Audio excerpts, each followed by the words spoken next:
یزیدی فوجیوں کے خانہ کعبہ کو جلانے کی وجہ سے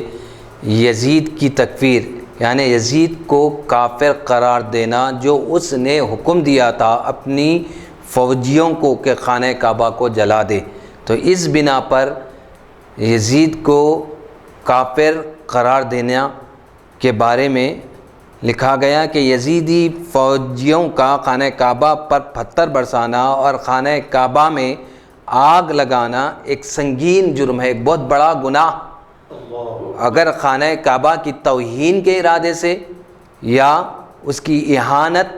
یا خانہ کعبہ کو حقیر سمجھ کر یا معمولی سمجھ کر ایسا کیا گیا یزید کی فوج کی طرف سے، تو یہ سب کافر ہو گئے، اور اس کا حکم دینے والا جو سردار یزید تھا اس پر حکم دیا ہے یا اس پر راضی ہوا ہے یا اس کام کے مرتکب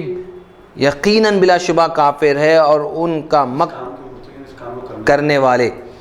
اس کام کے کرنے والے یقیناً بلا شبہ کافر ہے۔ اس کا حکم دینے والا بھی، اس پر راضی ہونے والا بھی، اور اس کام کا کرنے والا بلا شبہ بغیر کسی شک و شبہ کے کافر ہے۔ اگر ان کا مقصد خانہ کعبہ پر پتھر برسانا نہیں تھا یا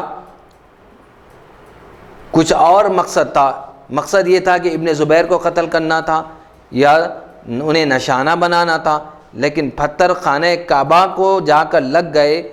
تو یہ عمل جو ان کا ہوا کفر نہیں ہے، لیکن جرم سے خالی نہیں، سنگین جرم سے خالی نہیں ہے۔ خانہ کعبہ چونکہ ایک عظیم ترین شعار اسلام ہے، اسلام کی پہچان ہے، علامت ہے، جس کی عزت اور حرمت کے لیے لاکھوں مسلمان گردن کٹانے کے لیے بےتاب اور بے چین رہتے ہیں۔ یزیدی فوجوں نے جس طرح بے خونی اور بے دردی سے کعبے پر توپیں برسائے اور سنگباری کی، وہ کسی طور پر مسلمانوں کا کام نہیں لگتا۔ اگر یزید نے یہ حکم دیا تھا اگر ابن زبیر کعبے میں پناہ لے تو کعبے کو بھی سنگسار کر دینا، یعنی کعبے کو بھی توڑ دینا یا جلا دینا، تو ہمیں یزید کے کافر ہونے کے بارے میں کوئی شک اور شبہ نہیں ہے۔